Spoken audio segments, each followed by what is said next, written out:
सोचिए अगर एक दिन ऐसा आए जब आप सुबह उठकर खिड़की खोले और हवा सिर्फ गर्मी और धूल लेकर आए, जब सांस लेना नॉर्मल बात ना रहे और पानी एक लग्जरी बन जाए। सोचिए अगर ये सब किसी डिजास्टर की वजह से ना हो रहा हो, बल्कि एक ऐसे फैसले की वजह से हो रहा हो जो कागज पर सिर्फ कुछ शब्दों का हो लेकिन जमीन पर पूरी जिंदगी बदल दे। आज हम जिस चीज पर बात करने जा रहे हैं वो कोई फ्यूचर प्रिडिक्शन नहीं है, ये एक वार्निंग है जो नेचर हमें खुद दे रही है। इस कहानी का नाम है अरावली, एक ऐसी माउंटेन रेंज जो दिखने में शायद हिमालय जितनी बड़ी ना लगे, लेकिन जिसका गिरना पूरे नॉर्थ इंडिया को हिला सकता है। और सबसे खतरनाक बात यह है कि ज्यादातर लोगों को ये तक पता नहीं कि अरावली उनकी जिंदगी में कितनी बड़ी रोल प्ले करती है।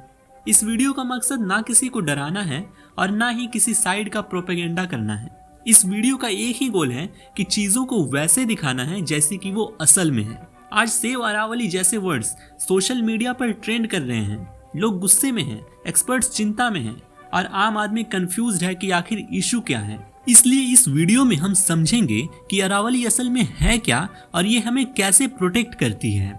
और अगर ये प्रोटेक्शन कम हुई तो इसका इफेक्ट सिर्फ पहाड़ों पर नहीं बल्कि हम पर भी पड़ेगा। क्योंकि नेचर के साथ प्रॉब्लम ये होती है कि जब तक नुकसान क्लियरली दिखता है तब तक बहुत देर हो चुकी होती है। अक्सर लोग अरावली को सिर्फ कुछ राजस्थान की सूखी पहाड़ियों के रूप में देखते हैं, लेकिन रियलिटी इससे काफी ज्यादा बड़ी है। अरावली माउंटेन रेंज लगभग 800 किलोमीटर तक फैली हुई है, जो गुजरात से शुरू होकर राजस्थान के बीच से गुजरती है, हरियाणा को टच करती है और दिल्ली के बिल्कुल पास तक पहुंचती है।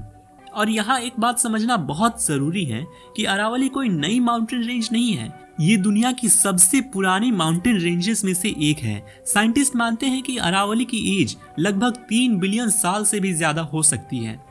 यानी जब हिमालय भी एग्जिस्ट नहीं करता था तब अरावली ऑलरेडी मौजूद थी। इसका मतलब यह है कि अरावली ने सिर्फ शहरों को नहीं देखा बल्कि इसने सिविलाइजेशंस को उभरते और गिरते भी देखा है। हम अक्सर पहाड़ों को सिर्फ उनकी हाइट और शेप से जज करते हैं, लेकिन अरावली का काम सिर्फ खड़े रहना नहीं है। अरावली एक पूरा नेचुरल सिस्टम है जो साइलेंटली काम करता है और इसलिए ज्यादा नोटिस में नहीं आता। ये सिस्टम बारिश के पानी को सीधा बह जाने नहीं देता, बल्कि उसे धीरे धीरे जमीन के अंदर एब्जॉर्ब करने में मदद करता है, जिससे ग्राउंड वाटर रिचार्ज होता है। ये पहाड़ थार डेजर्ट की गर्म हवा और रेत को नॉर्थ इंडिया की तरफ आने से रोकने का काम करते हैं। और ये फॉरेस्ट और वाइल्ड लाइफ के लिए एक नेचुरल शेल्टर भी है जो इकोसिस्टम को बैलेंस करते हैं। इसका मतलब ये है कि अरावली अगर वीक होती है तो इफेक्ट सिर्फ जंगल तक सीमित नहीं रहता बल्कि पूरा क्लाइमेट डिस्टर्ब हो जाता है। दिल्ली के लोग अक्सर सोचते हैं कि पोल्यूशन सिर्फ गाड़ियों और फैक्ट्रीज की वजह से बढ़ता है, लेकिन पूरी पिक्चर इतनी सिंपल नहीं है। अरावली दिल्ली के लिए एक नेचुरल शील्ड की तरह काम करता है जो डस्ट स्टॉर्म्स को स्लो करता है, टेम्परेचर को थोड़ा स्टेबल रखता है और एक्सट्रीम हीट को कंट्रोल करने में मदद करता है। जब अरावली के फॉरेस्ट काट दिए जाते हैं, जब पहाड़ों को तोड़ दिया जाता है तो दिल्ली सीधा ओपन हो जाता है गर्मी, धूल और पोल्यूशन के सामने। इसका रिजल्ट होता है ज्यादा हीट वेव्स, कम बारिश और ज्यादा पानी की कमी। अरावली एक दिन में बर्बाद नहीं हो रही है, इसका नुकसान सालों से धीरे धीरे हो रहा है। इलीगल माइनिंग, कंस्ट्रक्शन प्रोजेक्ट्स और फॉरेस्ट का खत्म होना हर साल थोड़ा थोड़ा डैमेज करता रहा। हर बार कहा गया कि ये डेवलपमेंट के लिए जरूरी है और हर बार नेचर थोड़ा और कमजोर होती चली गई। प्रॉब्लम ये है कि नेचर हमें तुरंत पनिशमेंट नहीं देती, वो हमें सिर्फ वार्निंग देती है और हम उन वार्निंग्स को इग्नोर कर देते हैं। और इसी बैकग्राउंड में एक डिसीजन सामने आता है जो डिसाइड करेगा कि कौन सा एरिया लीगली पहाड़ माना जाएगा और कौन सा नहीं। इस डिसीजन के बाद एक्सपर्ट्स ये कह रहे हैं कि अरावली का बहुत बड़ा हिस्सा कागज पर अरावली ही नहीं रहेगा। अगर ये सच हुआ तो इसका मतलब ये होगा कि जहां आज प्रोटेक्शन है, कल वहां खुला एक्सप्लॉयटेशन हो सकता है। इस कहानी का सबसे डेंजरस हिस्सा अभी शुरू होना बाकी है, क्योंकि जब एक नेचुरल सिस्टम लीगल डेफिनेशन से बाहर हो जाता है तो उसका नुकसान सिर्फ पहाड़ों तक सीमित नहीं रहता, वो सीधा इंसान तक पहुंचता है। अब हम उस सिस्टम के अंदर जाने वाले हैं जहां साइंस इमोशन से ज्यादा बोलती है और जहां हर एक डैमेज एक चेन रिएक्शन शुरू कर देता है। क्योंकि नेचर में कोई भी चीज आइसोलेटेड नहीं है, एक जगह छेद होता है और उसका इफेक्ट दूर तक महसूस होता है। अक्सर जब पानी की बात होती है तो हम रिवर्स और डैम्स के बारे में सोचते हैं, लेकिन सबसे बड़ा वाटर बैंक जमीन के नीचे होता है। अरावली की रॉक्स और सॉइल बारिश के पानी को तुरंत बह जाने नहीं देती। ये पहाड़ पानी को धीरे धीरे फिल्टर करके जमीन के अंदर एब्जॉर्ब करते हैं। इसका मतलब ये है कि आज जो वेल्स, हैंडपंप्स और बोरवेल्स पानी के दे रहे हैं, उनका एक साइलेंट कनेक्शन अरावली से है। जब माइनिंग होती है, जब पहाड़ को ब्लास्ट करके तोड़ा जाता है, तो ये नेचुरल स्पंज सिस्टम टूट जाता है। पानी रुकता नहीं, सीधा बह जाता है और कुछ सालों के अंदर ग्राउंड वाटर लेवल्स अचानक गिरने लगते हैं। इसलिए एक्सपर्ट्स कहते हैं कि अरावली का डैमेज फ्यूचर वाटर क्राइसिस का फाउंडेशन है। अरावली का रोल सिर्फ पानी स्टोर करना नहीं है, ये बारिश के पैटर्न को भी इन्फ्लुएंस करती है। जब मॉइस्ट विंड्स अरावली से टकराती हैं और उनकी स्पीड स्लो होती है और उन्हें बारिश के लिए टाइम मिलता है, इस प्रोसेस के बिना बारिश या तो बहुत ज्यादा इंटेंस होती है या फिर बिल्कुल ही अनप्रिडिक्टेबल होती है। थार डेजर्ट एक स्टेटिक जगह नहीं है, वो एक ऐसा सिस्टम है जो मौका मिलते ही फैलने लगता है। अरावली इस डेजर्ट के लिए एक प्राकृतिक दीवार का काम करती है। जब ये दीवार वीक होती है तो गर्म हवा, रेत और ड्राई कंडीशंस आगे बढ़ने लगते हैं। इस प्रोसेस को डिजर्टिफिकेशन कहते हैं, जिसमें जमीन धीरे धीरे प्रोडक्टिव होने की कैपेसिटी खो देती है। इसका मतलब सिर्फ रेत ही नहीं, इसका मतलब है फार्मिंग का खत्म होना, विलेजेस का एम्प्टी होना और लोगों का शहरों की तरफ माइग्रेट करना। अगर अरावली वीक हुई तो डेजर्ट सिर्फ राजस्थान तक लिमिटेड नहीं रहेगा, वो हरियाणा और दिल्ली की तरफ बढ़ने लगेगा। हर साल हम सुनते हैं कि इस साल गर्मी पिछले साल से ज्यादा है। ये सिर्फ कोइंसिडेंस नहीं है। अरावली फॉरेस्ट टेम्परेचर को रेगुलेट करने में मदद करते हैं, क्योंकि ट्रीज इवापोरेशन और शेड क्रिएट करते हैं। जब पहाड़ नंगे हो जाते हैं, जब ग्रीन कवर कम होने लगता है, तो जमीन सीधा हीट एब्जॉर्ब करती है। इसका रिजल्ट होता है ज्यादा इंटेंस हीट वेव्स, रात को भी गर्मी का ना जाना और हेल्थ प्रॉब्लम्स का बढ़ना। सिटीज जैसे दिल्ली और गुरुग्राम पहले ही कंक्रीट हीट ट्रैप्स बन चुके हैं और अरावली का कमजोर होना इस प्रॉब्लम को और डेंजरस बना देता है। अरावली के फॉरेस्ट सिर्फ ट्रीज का कलेक्शन नहीं है, ये एक लिविंग इकोसिस्टम है जहां बर्ड्स, एनिमल्स, इंसेक्ट्स और प्लांट्स एक दूसरे पर डिपेंडेंट हैं। जब माइनिंग और कंस्ट्रक्शन होती है तो सिर्फ ट्रीज नहीं कटते, बल्कि पूरा फूड चेन डिस्टर्ब हो जाता है। इसका इम्पैक्ट धीरे धीरे दिखता है जब स्पीसीज डिसअपेयर होने लगते हैं और इकोसिस्टम इम्बैलेंस क्रिएट होता है। और जब इकोसिस्टम इम्बैलेंस होता है तो उसका इफेक्ट ह्यूमन लाइफ तक पहुंचता है, चाहे वो फार्मिंग हो या डिजीज पैटर्न्स। अब इस पूरी पिक्चर को एक चेन रिएक्शन के रूप में देखते हैं। पहले पहाड़ टूटते हैं, ग्राउंड वाटर रिचार्ज कम होता है, फिर पानी की कमी बढ़ती है, फिर फार्मिंग और सिटीज प्रेशर में आते हैं, फिर माइग्रेशन बढ़ता है और उसके बाद अर्बन स्ट्रेस और पॉल्यूशन बढ़ता है। ये कोई थियरी नहीं है, ये वही पैटर्न है जो दुनिया के कई रीजन्स में ऑलरेडी हो चुके हैं। अरावली के साथ ये चेन रिएक्शन अभी स्लो है, लेकिन इग्नोर करने पर ये अनस्टॉपेबल हो सकते हैं। अब तक हमने साइंस देखा, सिस्टम्स देखा और चेन रिएक्शन समझा, लेकिन इस कहानी का सबसे अनकंफर्टेबल पार्ट अभी बाकी है, क्योंकि जब इतना बड़ा नुकसान क्लियर होता है तो सवाल उठता है कि फिर भी एक्सप्लॉटेशन क्यों हो रहा है और इस सब से फायदा किसको हो रहा है। अब तक हमने अरावली को नेचर के नजरिए से देखा, साइंस के नजरिए से समझा और ये भी जाना कि अगर ये सिस्टम डिस्टर्ब होता है तो नुकसान कितना गहरा हो सकता है। अब हम उस जगह पर आ चुके हैं जहां पर्यावरण और डिसीजन मेकिंग एक दूसरे से टकराते हैं, क्योंकि अक्सर नेचर को सीधा तोड़ने से पहले उसे कागज पर रीडिफाइन किया जाता है और जब डेफिनेशन बदल जाती है तो प्रोटेक्शन अपने आप कमजोर हो जाती है। हाल ही की कंट्रोवर्सी का कोर किसी एक माइन या किसी एक प्रोजेक्ट का नहीं है, ये इशू है परिभाषा का। सवाल ये उठाया गया कि आखिर अरावली को लीगली पहाड़ कैसे माना जाए। हाल ही में सुप्रीम कोर्ट ने इसकी कानूनी परिभाषा बदल दी। फैसले के अनुसार अब केवल 100 मीटर से ऊपर की पहाड़ियों को ही अरावली माना जाएगा। सुनने में ये रूल बहुत टेक्निकल और लॉजिकल लग सकता है, लेकिन प्रॉब्लम यहीं से शुरू होती है। अरावली हिमालय जैसे शार्प और हाई पीक्स नहीं है, ये एक बहुत पुरानी अवशेष पर्वत श्रृंखला है जिसका काम ऊंचा दिखना नहीं है, बल्कि स्प्रेड होकर सिस्टम बनाना है। जब आप सिर्फ हाइट को क्राइटेरिया बना देते हो तो आप अरावली की नेचुरल स्ट्रक्चर को समझने से पहले ही रिजेक्ट कर देते हो। इस डेफिनेशन के बाद अरावली का बहुत बड़ा हिस्सा कागज पर पहाड़ ही नहीं रहेगा, और जब कोई जगह लीगल डॉक्यूमेंट्स में पहाड़ नहीं होती तो उस पर प्रोटेक्शन लॉज अपने आप वीक हो जाते हैं। यहाँ एक बात बहुत क्लियर समझनी जरूरी है, इस डिसीजन का मतलब ये नहीं है कि तुरंत हर जगह माइनिंग शुरू हो जाएगी।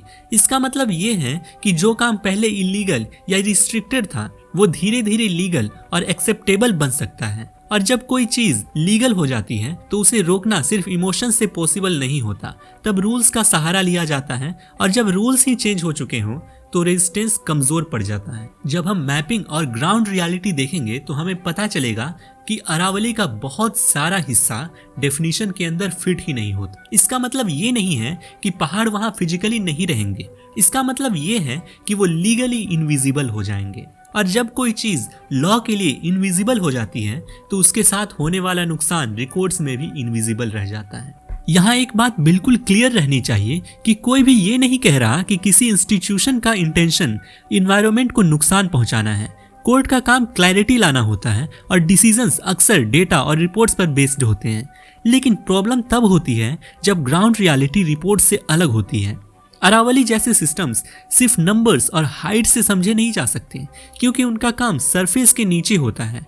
और जब कॉम्प्लेक्स सिस्टम्स को सिंपल डेफिनेशंस में बांध दिया जाता है तो उनका नेचर ही डिस्टॉर्ट हो जाता है। यहीं से एक पुराना कॉन्फ्लिक्ट सामने आता है, डेवलपमेंट और एनवायरनमेंट के बीच का कॉन्फ्लिक्ट। माइनिंग, कंस्ट्रक्शन और इंफ्रास्ट्रक्चर शॉर्ट टर्म बेनिफिट्स देते हैं, लेकिन अरावली जैसे सिस्टम्स लॉन्ग टर्म सर्वाइवल का काम करते हैं। प्रॉब्लम तब होती है जब short term profit long term damage को जस्टिफाई कर देता है, और जब ये जस्टिफाई हो जाता है तो धीरे धीरे नॉर्मल बन जाता है। इस डिसीजन के बाद सोशल मीडिया पर रिएक्शंस आए, एक्सपर्ट्स ने कंसर्न रेज किया और कॉमन लोगों ने सवाल पूछना शुरू किया। सेव अरावली जैसे मूवमेंट्स इसलिए इंपॉर्टेंट हो जाते हैं क्योंकि ये साइलेंस तोड़ते हैं। ये मूवमेंट्स ये याद दिलाते हैं कि नेचर सिर्फ एक रिसोर्स नहीं है बल्कि एक रेस्पॉन्सिबिलिटी है, और जब रेस्पॉन्सिबिलिटी इग्नोर होती है तो उसका बिल फ्यूचर जनरेशंस को चुकाना पड़ता है। एक सवाल अभी भी हवा में लटक रहा है, अगर अरावली इतनी जरूरी है, अगर नुकसान इतना क्लियर है, तो फिर भी ये रिस्क क्यों लिया जा रहा है? अब हम उस अनकंफर्टेबल सच की तरफ जाएंगे जहां बात होगी डायरेक्ट ह्यूमन इम्पैक्ट की। ये समझेंगे कि अगर अरावली कमजोर हुई तो आम आदमी की जिंदगी कैसे बदलेगी, क्योंकि जब पहाड़ कागज पर गिरते हैं तो उनका असर जमीन पर महसूस होता है। अब वक्त आ चुका है सबसे इम्पोर्टेंट सवाल पूछने का, इस सब का असर इंसान पर क्या पड़ेगा? क्योंकि पर्यावरण का नुकसान कभी एब्स्ट्रैक्ट नहीं होता, वो हमेशा किसी के घर के अंदर आता है, किसी के हाथ से काम छीन लेता है और किसी के बच्चे के फ्यूचर पर असर डालता है। जब अरावली का ग्राउंड वाटर सिस्टम डिस्टर्ब होता है तो सबसे पहले जो चीज इफेक्ट होती है वो होता है पानी। शहरों में इसका मतलब होता है और ज्यादा बोरवेल्स और गहरे बोरवेल्स और फिर भी कम पानी। गांव में इसका मतलब होता है हैंड पंप्स का सूख जाना, कुआं का पानी नीचे चला जाना और रोज के जीवन का मुश्किल हो जाना। पानी सिर्फ पीने के लिए नहीं होता, पानी खेती के लिए भी होता है, पानी पशुओं के लिए भी होता है, और पानी बिना बोले पूरी इकोनॉमी को चलाता है।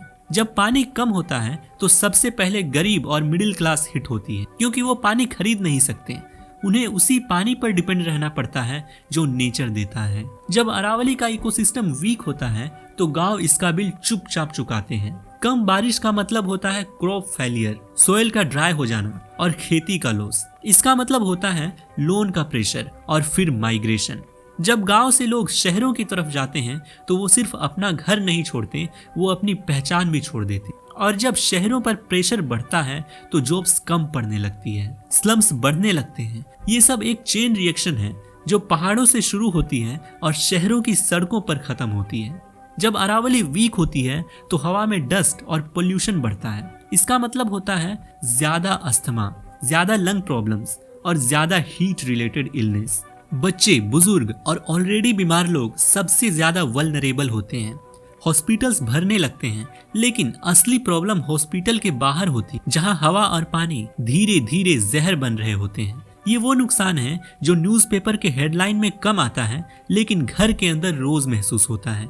शहरों में रहने वाले लोग अक्सर सोचते हैं कि पर्यावरण का नुकसान सिर्फ जंगल और गांव का इशू है, लेकिन जब अरावली कमजोर होती है तो शहरों की कंफर्ट भी महंगी हो जाती है।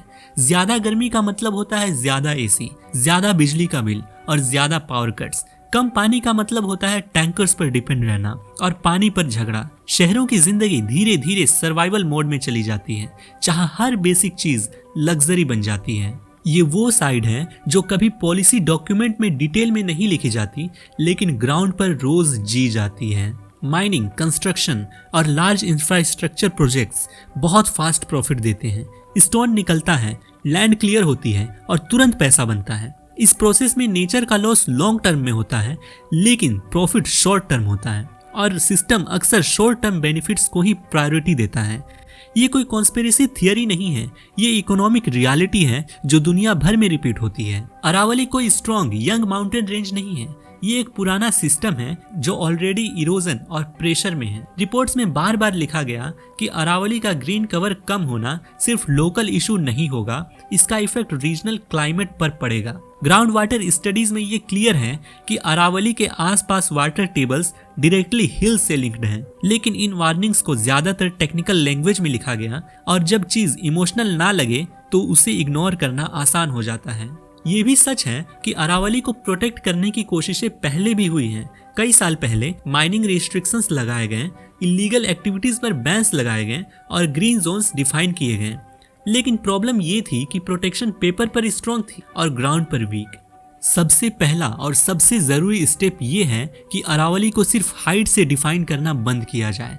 अरावली एक माउंटेन रेंज कम और एक इकोलॉजिकल सिस्टम ज्यादा है, जिसका काम सरफेस पर कम और जमीन के नीचे ज्यादा होता है। इसलिए प्रोटेक्शन का बेस साइंटिफिक मैपिंग होनी चाहिए, जिसमें सोयल, रॉक्स, वाटर फ्लो और बायोडाइवर्सिटी सब इंक्लूड हो। जब तक अरावली को सिस्टम के रूप में नहीं देखा जाता, तब तक प्रोटेक्शन अधूरी रहेगी। डेवलपमेंट का मतलब हर जगह कंस्ट्रक्शन नहीं होता। डेवलपमेंट का मतलब होता है रिसोर्सेज का ऐसा यूज जो फ्यूचर को डिस्ट्रॉय ना करे। अरावली के अराउंड डेवलपमेंट को इकोलॉजिकल लिमिट्स के अंदर लाना पॉसिबल है, लेकिन उसके लिए प्लानिंग चाहिए। जब विकास और पर्यावरण एक दूसरे के अगेंस्ट नहीं बल्कि साथ काम करते हैं, तब प्रोग्रेस सस्टेनेबल होती है।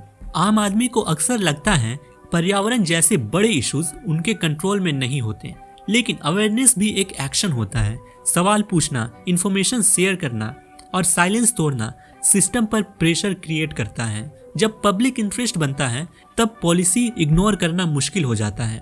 अरावली को बचाना सिर्फ पहाड़ों को बचाना नहीं है, ये अपनी जिंदगी को सिक्योर करना है। अब जरा आंखें बंद करके एक पल के लिए फ्यूचर इमेजिन कीजिए। ये फ्यूचर साइंस फिक्शन नहीं है, ये किसी मूवी का सीन नहीं है, ये वही फ्यूचर है जो आज के डिसीजंस का नेचुरल रिजल्ट हो सकता है। इस फ्यूचर में कोई एक बड़ा ब्लास्ट नहीं होने वाला, कोई एक दिन का डिजास्टर नहीं आता, बस चीजें धीरे धीरे नॉर्मल से वर्स होने लगती है। और सबसे डेंजरस बात ये होती है कि लोग इस वर्स्ट को ही नया नॉर्मल मान लेते हैं। अरावली हमें सिर्फ ज्योग्राफी नहीं सिखाती, ये हमें ये सिखाती है कि जो चीज शोर नहीं करती वो अक्सर सबसे ज्यादा काम करती है।